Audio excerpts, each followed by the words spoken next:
అమ్మబోతే అడవి కొనబోతే కొరివి. ఈ సామెత అనేది అందరూ మనలో వినే ఉంటారు. దీనికి అర్థం కానీ చెప్తానండి.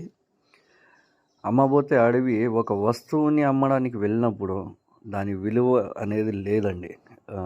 అడవిలో ఉన్నంత అడవి కానీ నిరుపయోగంగా ఉంది అని చెప్పేసి ఎవరైతే దళారులు లేకపోతే కొనుగోలుదారులు ఎవరైతే వస్తారో వాళ్ళు అతి తక్కువ ధరకి అడగడం జరుగుతుంది. అడవంతా ఉంది మీ దగ్గర, దీనికి రేట్ ఎక్కడ వస్తుంది అని చెప్పేసి.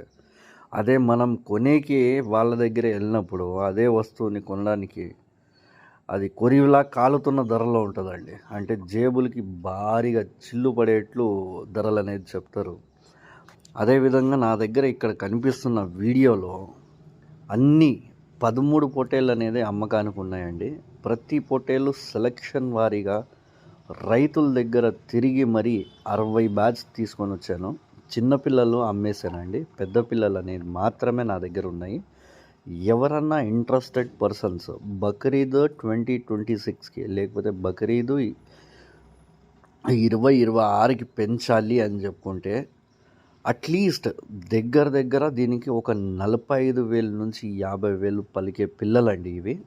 ఇప్పుడే మీరు సుమారుగా చూసుకున్నట్టయితే దీంట్లో ఒక 4-5 పిల్లలు భారీగా అంటే 40 కేజీల పైనే వెయిట్ ఉన్నాయండి. మిగతా పిల్లలు 7 పిల్లలు అనేటివి నా దగ్గర 35+ ఉన్నాయి. దీంట్లో ఒకటి రెండు సన్నాలు ఉన్నాయండి. ఆ 1-2 సన్నాలు కానీ దాదాపు అని చెప్పుకుంటే 30 కిలోల పైనే ఉన్నాయి.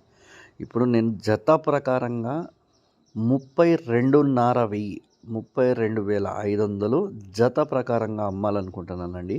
ఇది ఫైనల్ ప్రైస్, నో బార్గెన్ అండి. థ్యాంక్ యూ అండి.